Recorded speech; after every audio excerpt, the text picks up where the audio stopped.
I think just to go back to the affiliates social media opportunities as well.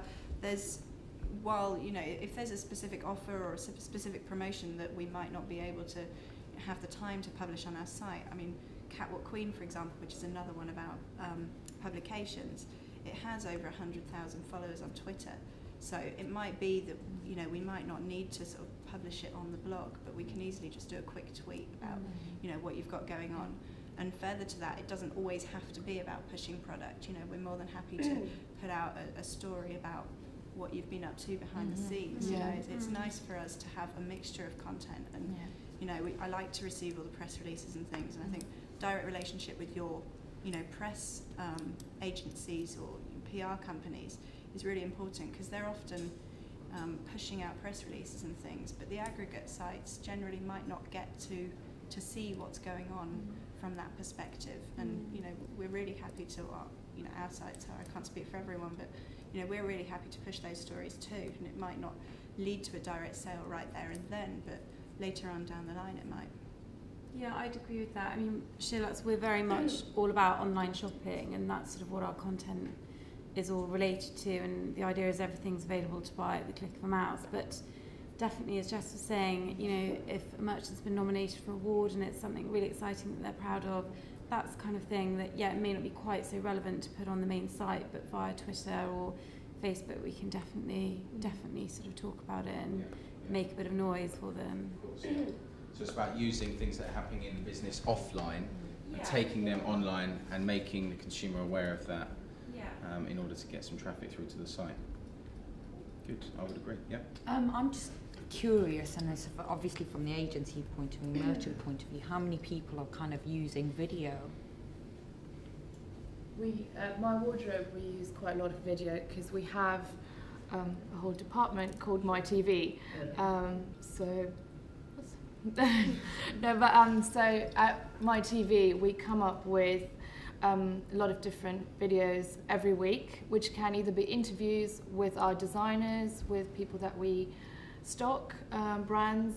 It can be sort of key stylists from the industry who style a lot of celebrities. We get them to come into our showroom and pick what they think are the 5 key pieces for the season, that kind of thing.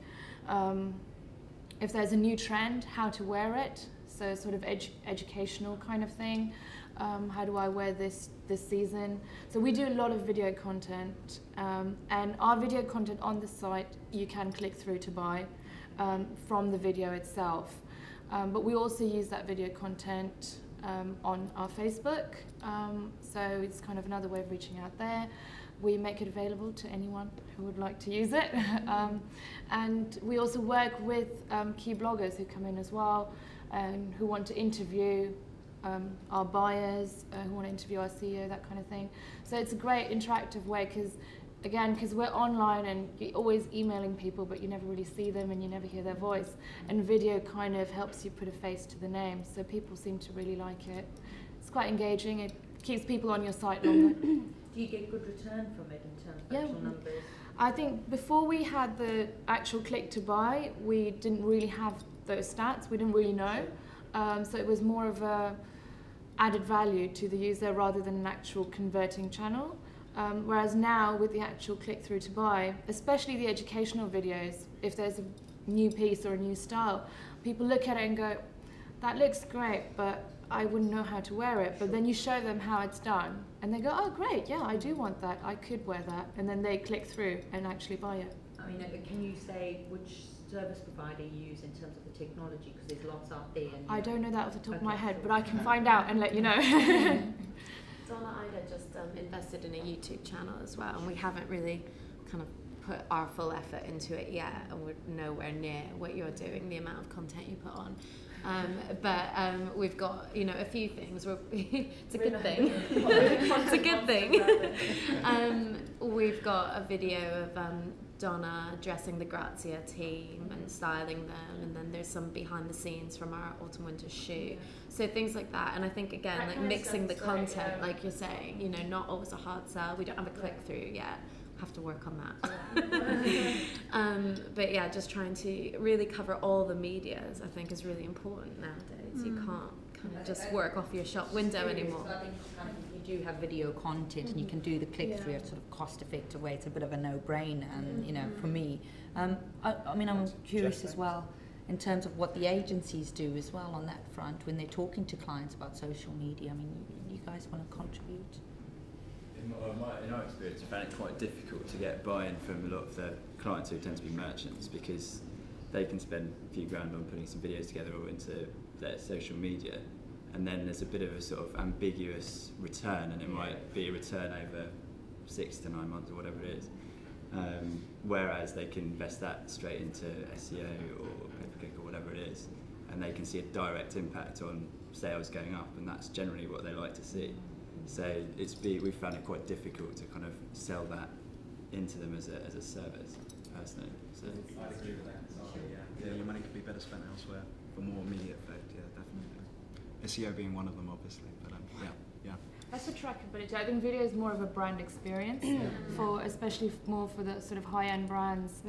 Whereas if you want someone to spend £400 on a pair of jeans, you need to tell them why it's that special, show them why it's that special. Yeah. So it's more about that brand experience there. Yeah, I guess it does depend. If you are the brand yourself, then yes, you should be doing all of that because you're building awareness for that. But if you are, say, a merchant and you've got various brands and you're just selling other people's products and just plugging them on the search volume, then it makes more sense just to be there higher for more terms, because you've already got a massive audience. You don't really have to go too far from that to succeed. But obviously, you should be active on all the social platforms. But I can see why people would be hesitant to put the money down. Really. I think there's some great technology out there now as well, where you can. There's a couple of companies, I can't remember what their names are. But if you email me later, I can tell you. There's where you can upload your videos. It would work from our perspective as an affiliate, but it would work from you guys as well. You can upload your video and then overlay. Put some overlays in, don't really know how it works, but it's all very pretty. And it means that the user can hover over the video while it's playing and then click through, but you can put affiliate tracking behind that. So further to it just being sat on your site and on your YouTube channel on Facebook, you can push it out to all the affiliates too. And we can start publishing it left, right and centre, and all of a sudden it's gone massive. You've got brand awareness left, right and centre, and you've got click-throughs to buy right there and then, and you can track it all. What more do you want? Don't work for them. On that point, do you think that kind of thing will work? I'm just talking about Nike.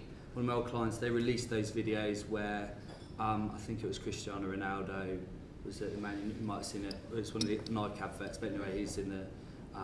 It was the one where the caretaker goes into the change rooms, puts on Ronaldo's kit, and he's out playing football. Anyway, so you can buy all the gear, you can hover over it and click that technology you're talking about. And we released it, Trade Doubleless we released it to the affiliates. It had no traction. We don't know why, because it was great technology.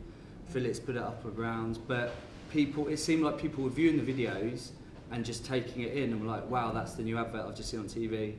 They would hover over it and they could see their click through, but it just didn't happen. Is that when? This would have been probably about a year plus ago.